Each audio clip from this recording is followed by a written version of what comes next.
Hoje a gente vai mergulhar em algumas ideias-chave de Adam Smith, né, o famoso pai da economia moderna.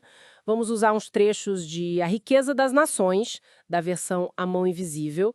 A ideia é entender melhor como Smith pensava que as nações prosperam de verdade. É, e é sempre bom revisitar Smith, um filósofo escocês lá do século XVIII, mas com ideias que, nossa, ainda hoje geram um debate, né? Sobre interesse próprio, divisão do trabalho, comércio.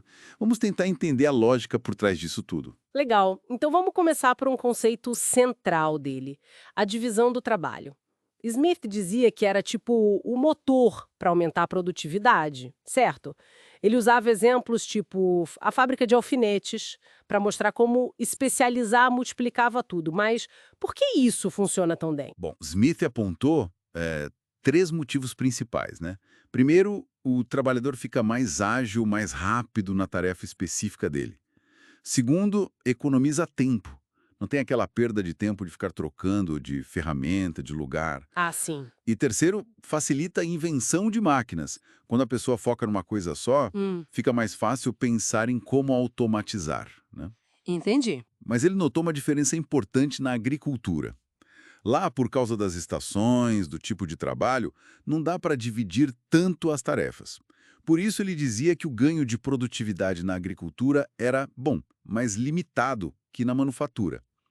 Daí a diferença maior entre países ricos e pobres nos produtos fabricados do que nos agrícolas. E isso leva a um ponto que, na época, foi uma revolta, né? A ideia de que riqueza não é só ter ouro e prata guardados.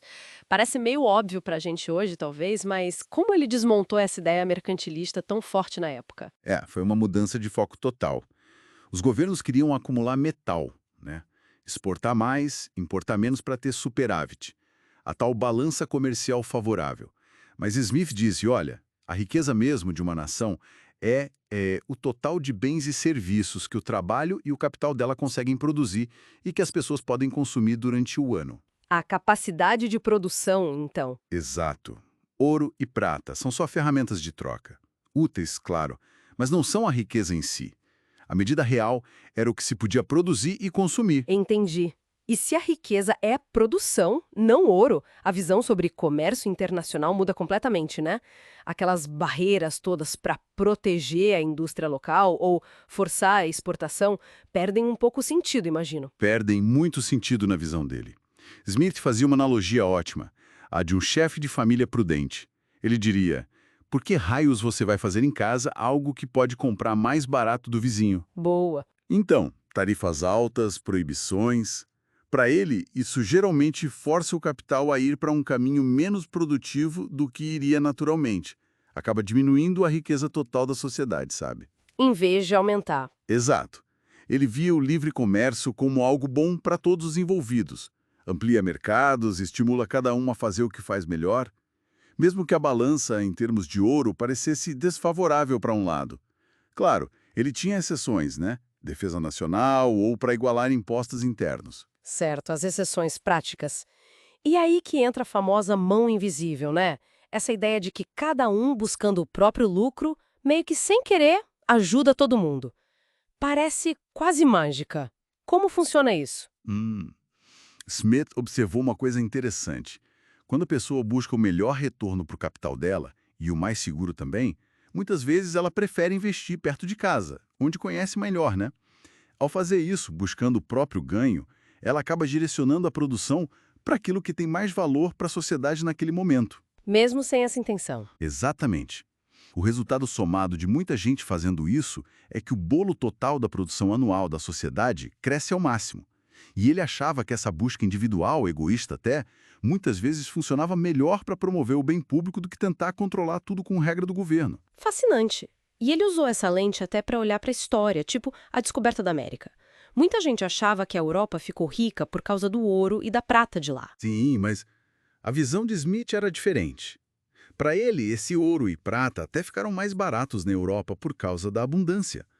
O grande benefício mesmo foi abrir um mercado consumidor enorme nas Américas. Isso sim deu um impulso gigantesco para a indústria europeia, para a divisão do trabalho lá. Ah, demanda puxando a produção. Isso. E ele contrastava isso com o comércio com as Índias Orientais, que era muito dominado por monopólios de companhias. Segundo ele, por causa dessa falta de liberdade, o benefício geral era bem menor. Mais um ponto para a defesa da liberdade comercial dele. Então, para a gente amarrar aqui, as ideias fortes que vimos foram a divisão do trabalho turbinando a produtividade, Sim, a riqueza real sendo a capacidade de produzir e consumir, não metal guardado, isso. o interesse próprio podendo levar ao bem comum pela tal mão invisível, Uhum. e o livre comércio sendo, no geral, mais vantajoso que o protecionismo, é um bom resumo. Perfeito. E isso nos deixa com uma questão para pensar, né? Hoje, com essa economia global super complexa, cadeias de produção que cruzam o mundo todo, inteligência artificial mudando tudo, debates sobre reindustrializar, até que ponto aquelas ideias do Smith do século XVIII sobre deixar o alto interesse e o livre mercado guiarem as coisas ainda se aplicam sem ressalvas? Que nuances a gente precisaria considerar hoje? Fica aí a reflexão.